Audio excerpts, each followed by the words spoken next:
So today we're going to talk about the second way to do animation inside App Inventor. So the first one we've already dealt with. You take the ball's position, .x, or the image sprite, whatever, .x, and you add a certain value to it every time a clock timer goes off. So we decided every 40 milliseconds, adding in a couple sprites to it was a smooth movement across the screen.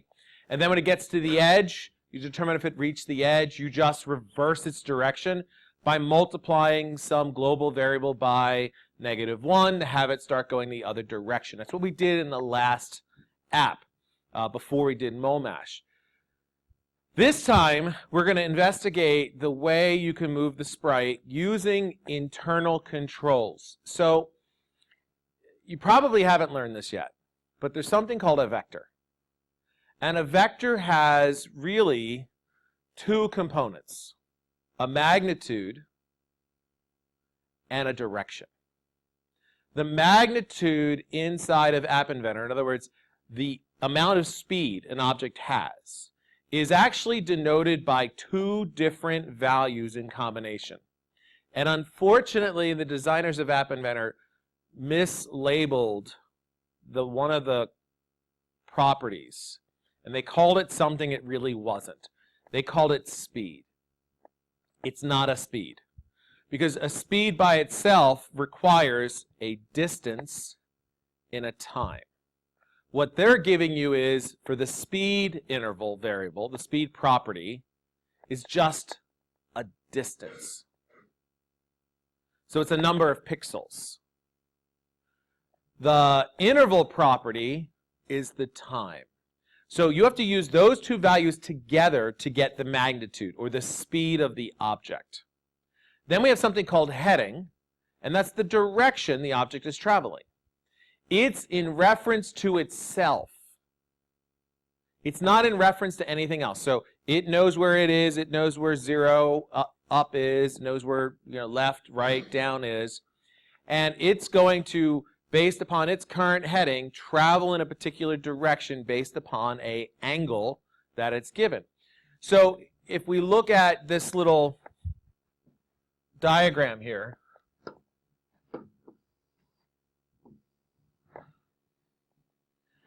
we can see that in terms of heading, 0 is to the right, 270 is down, 180 is left, and 90 is up. So it's a little different than you might be used to, but it follows what a protractor would do, if you think about it that way. A protractor that you do with math, when you're measuring angles, you measure 0 starting here, and then it would measure up to 90 here. Let me get my marker. That works better. So 0 starting here, you would measure that way up to 90, and that would be a 90-degree angle on a protractor. If you went a little bit further, right, that'd be 140 degrees, and then we could keep going all the way around, back up towards 360 degrees. So when you think of heading in App Inventor, it's the heading as if you would measure it on a protractor. That's how you remember it. The other thing they do is they label the edges. We have 4 edges. The top edge is edge equals 1. That's pretty standard. Bottom edge is edge equals -1. Okay, that kind of makes sense. The right side is edge equals +3. Well, that's a little weird. I don't know why they didn't choose 0 or 2. I don't know why they chose 3. They just did. We don't have any control of that. That's what they picked. And then to the left is -3. So when the ball or the object, the image sprite, bounces off an edge, it actually can determine which edge it is bounced off of. So that's going to be important for the ball to know, because if you're going to change its heading, you need to know its current heading, the wall it bounced off of, and the new heading, if you want it to get it to really react like a real physical object. In physics, there's this concept that says that the angle of incidence equals the angle of reflection. So depending on which edge it bounces off of, if a ball is headed up this direction and hits that edge, the heading it takes is going to be this way. But if the ball is headed this direction and bounce off that edge, its heading is going to be that way. So the heading is going to make a difference in combination with the edge that it bounces off of. So that sounds like it's a good amount of complicated math, right? Fortunately for you, they built a method that handles that. So you don't really have to worry about thinking about that. You just have to tell it what edge it bounced off of. So let's look at some code here. This is how you would animate this particular image sprite. The same thing would work for a ball. Same type of animation. We have to set its heading, in this case, 270. So that would mean its heading is down 270 degrees, because 270 degrees on a compass, on a protractor, is down. Then we have these two values here, speed and interval. Now, speed is not speed. It sounds like it's speed because they call it speed, but it's not speed. It's the number of pixels that will be traveled in this interval.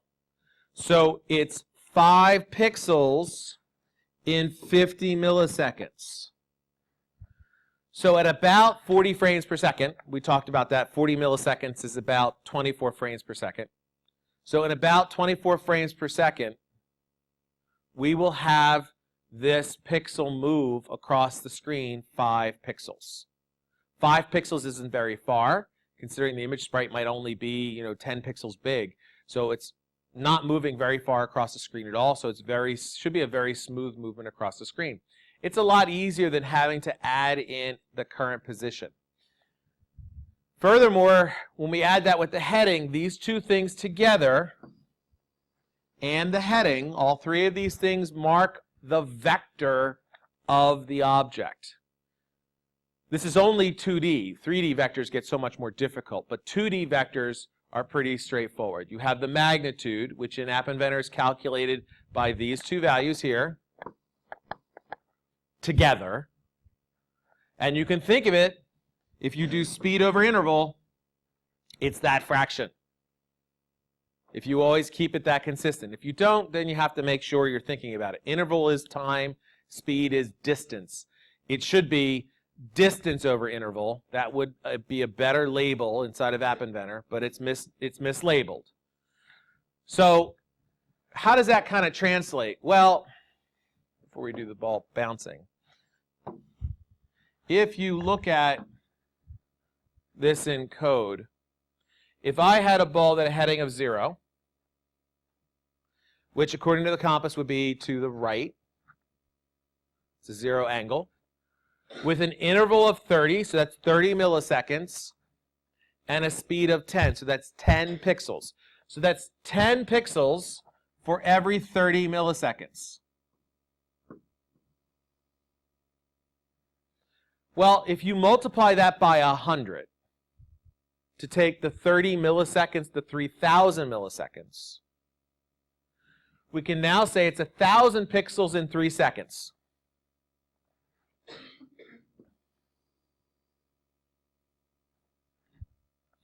If we go a little bit further, we can then finally say it's 333 pixels per second. So if your screen width has a width of like 300 pixels, your object is going to fly across your screen in 1 second. Actually, under 1 second. That's how fast that's moving. So part of this is understanding how these intervals and speeds relate to real time on your screen. How fast is this actually going to travel across your screen? That's, as a user, would be important. As a programmer, you have to know. If it's going to travel across the screen in a quarter of a second, the user's not even going to see it. It's going to happen too fast. But then again, at the same time, you have to make sure that it is giving you a smooth display. So you don't want to jump 300 pixels in 2,000 milliseconds, right? 300 pixels over an interval of 2,000 milliseconds means it's going to go boom, boom, and then disappear off the screen. It looks like it's jumping. So there's definitely a balance there.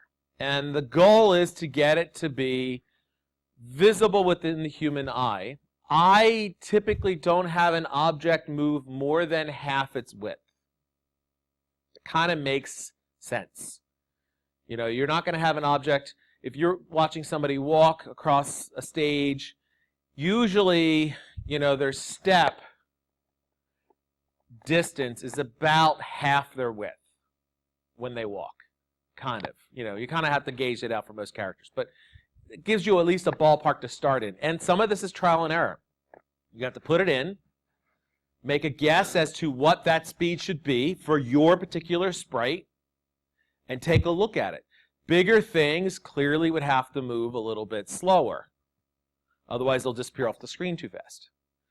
So there's definitely that idea of relativity. You can also play with perspective if you want. Make an object smaller and actually change the rate at which it's getting smaller, which kind of looks like it's moving into the screen. When an object's getting smaller, it looks like it's moving away from the user. So adding that in gives you actually a three-dimensional vector that you could play with. Adding in that third component, changing the size over the same type of interval would move that character further in. Really gives you a lot of movement to play with animation. So how do we deal with the edge? Well, in this case, I'm using a ball. When the ball hits the edge, ball edge reached. It's the method we're talking about right here. Ball edge reached. We're going to get which edge it hit. So we don't have to remember edge 1, edge 3, edge -3. It actually just tells us which edge it is. That makes it a lot easier. And what we're going to have the ball do, in this case, is we're going to have it bounce off that edge. It'd be weird to have it bounce off a different edge. You could, I guess, right? Possibly it goes at the top and disappears and comes at the bottom and then bounces off the bottom. You could do that. Goes off to the right, disappears, comes back in at the left and bounces off the left. You could do that. So you could definitely have room for playing around with this, but for now, to start, you know, one of the things we're going to look at is just hitting the edge. Now, it doesn't just have to hit the edge. There are other objects sometimes on the screen. You could have this ball bounce off those other objects, but there is no bounce off an object method. There's only a bounce off an edge method. So we have a method called collides with, and we can determine if an object collides with something else. We could be very specific and choose what it collides with. That would be useful in a game design where you could pick certain things it's allowed to collide with and certain things it's not. Depending on what it collides with, it might have different behaviors. But in general, if we just wanted to bounce off of anything that it collides, in this case, we're going to change the heading. We're going to do a very straightforward calculation where we just take the current heading and subtract it from 360 to make it bounce. So if we look at what that does in a compass, if I can do a new page, there we go. We have our compass here, 0, 90, 180, 360. So we're essentially subtracting 360 from any angle. So if we subtract 360 from 0, we get negative 360. Right? We subtract 360 from 90, we get, actually reverse that, I did it the wrong way. We get 360, positive 360. If we subtract 360 minus 90, we get 270. If we take 360 minus 180, we're going to get 180. If we take 360 minus 360, we get 0. Anybody see any problems with this? With this way of doing it? If we do 360 minus 45, that's going to give us 235. Right, so that's that way. 360 minus, 315, my fault. 315, sorry. 315. Does anybody see a problem, though, in this math? I mean, are we okay with this one? Right, this, if you going 90, it goes down to 270, right? That's fine. If it's going 45, it flips it back down the other direction. That's okay. Anybody see any problem? What happens if it hits something at 0? It doesn't change direction. Positive 360 is the same as 0. What happens if it hits this way? It goes through it. That's a problem with a collision. So the math on this collision is not great. Another way to handle that, you could do a random value. Put in a random number that it'll go off at a random angle. Maybe it's not a perfect sphere. Maybe there's like little dents. You ever play with a ball that's not perfect and you kind of bounce it and you expect it to go one way and then it just kind of goes crazy and goes anywhere? So if you imagine your sphere like that, and instead of doing 360 minus the current ball's heading, you could put in that it's just a random number between 0 and 360, which would get the ball to bounce off of some object in any random direction whatsoever. So you as the programmer have some choice about the physics of the game. There is no built-in physics to App Inventor. There are other design systems that have built-in physics for you that really behave like real objects. Unity is an example. Unity is a game development operation system that has physics built in. And you can just tell an object to fall like a real ball would fall. You can tell an object to bounce like a real ball would bounce. So you can choose gravity. You can choose the mass of an object. All those are important pieces of information to get physics to work for real. It doesn't work for real in App Inventor. So you have to be aware of that when you're designing your game, that it may not mimic a real-life collision. It's just a collision. What does it do when it hits another object? You can pick and choose how that reacts, and it may not be relative to the physical world. So you as a programmer have to make a decision and say, yes, I realize that, and I'm going to make it at least kind of sort of make sense within the game. So in most cases, if it hits it head on, it'll just keep going through the object. You could decide that makes sense or not. Or you could put in a special test that if it hits it dead head on at 0 degrees, that it goes 180. And make it go the other direction. So that's entirely up to you. Okay?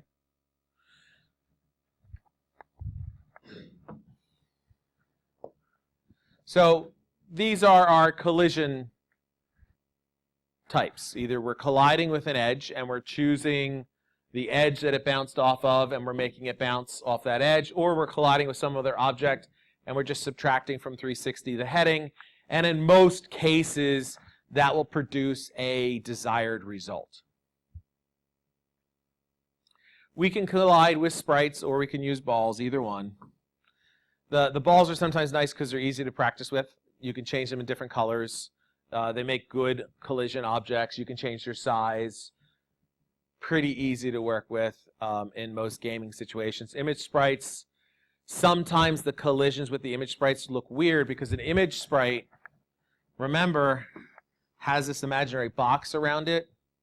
So when if your image sprite is kind of like, this picture in here, it looks like this, right? Maybe like some type of asteroid. An object hitting right here will bounce off of it. Unless it's like a PNG graphic, and then it might bounce properly, but even still, it still treats it with a bounding box. So it's still going to kind of bounce off of it like it bounced off of a box. It won't give you those weird reflections that you might expect from an odd-shaped figure. It's not real physics, so it doesn't have that ability. That's going to require a more sophisticated gaming engine like Unity can do. So yeah, you're going to get some games that you may not be exactly happy with how it works, but that's what you're going to have. All right, so where's this all lead to? There are 2 coding challenges. And inside of each coding challenge is 2 stages. So for the first coding challenge, basic animation, I want you to use a canvas and a ball that's about, the canvas is about 300 in height, and you can make a width. Add a button that's called Go. And you're going to make a ball so it moves left, down, and diagonal. So I want 3 different balls. Okay? One that moves to the left. So it'll look like this. One that moves down. So it'll look like this. And a third one, which you might have to put in between the other 2, moves diagonal. So when you position them on the screen, you have to position them in such a way that they can do that movement. You're going to do it in 2 different ways. So you're doing the same exercise twice in challenge 1. The first time you're going to do it using the animation with the clock like we did in the previous exercises. Just changing the heading. So if we want to do to the left, we would subtract from the x value. If we want to do down, we would subtract from the y value. If we want to do a diagonal, we subtract from the x and the y value. Every time the clock fires. And that'll get that little ball to move across the screen. 40 milliseconds is a good interval, so make that clock fire every 40 milliseconds. For 2, you're going to do exactly the same movement, but you're going to do it with speed, interval, and heading. So essentially all you're doing is changing the heading. Set the speed and the interval, so it'll move a certain number of pixels for a certain number of milliseconds, and all you're doing is making each one travel in a particular heading. So this way would be 270, this way would be 180, and this way would be somewhere around 315. No, what am I saying? I have that backwards. 0, 9, yeah, no, I have that right. 235. That was right. Okay, I was right before. I had said 235. You guys corrected me and said it was 315. It was 235. It wasn't 315. Oh, so my reflection the other direction was off. Got it. That makes sense. All right. So anyway, you're going to make these 3 move according to these 3 headings, timers, intervals. So that's the first challenge. Then there's some discussion that you can fill in and answer these questions in the written response. That's challenge 1. All right? So we're only working on challenge 1. There are 2 speed challenges in this lesson. You're only going to do challenge 1 to start. Challenge 2, this time we're going to have a ball bouncing back and forth. Again, we're going to do it 2 different ways. Once with the clock, once with the animation. And I also are going to have you one bounce from the middle. So instead of just bouncing from edge to edge, I'm going to have you go to the middle, bounce off the middle, stop, and change direction from the middle of the screen, rather than bouncing off an edge. That's going to require a little bit of creativity. So there's 2 programming challenges in here. Each one requires 2 components, one for the clock, do it that way, then do the exact same thing using the internal timers and headings. Then in the second challenge, we do the same thing. Do one particular type of set of directions using changing the x values and the y values, and then do it again using the internal timers and headings. Okay, so we're doing each of these twice. When you're done, answer the questions, submit them into App Inventor. In challenge 1, and then, of course, in challenge 2. So do challenge 1, submit it, and then go back and do challenge 2, submit it. I want the AIA and the APK. Make sure you test these out.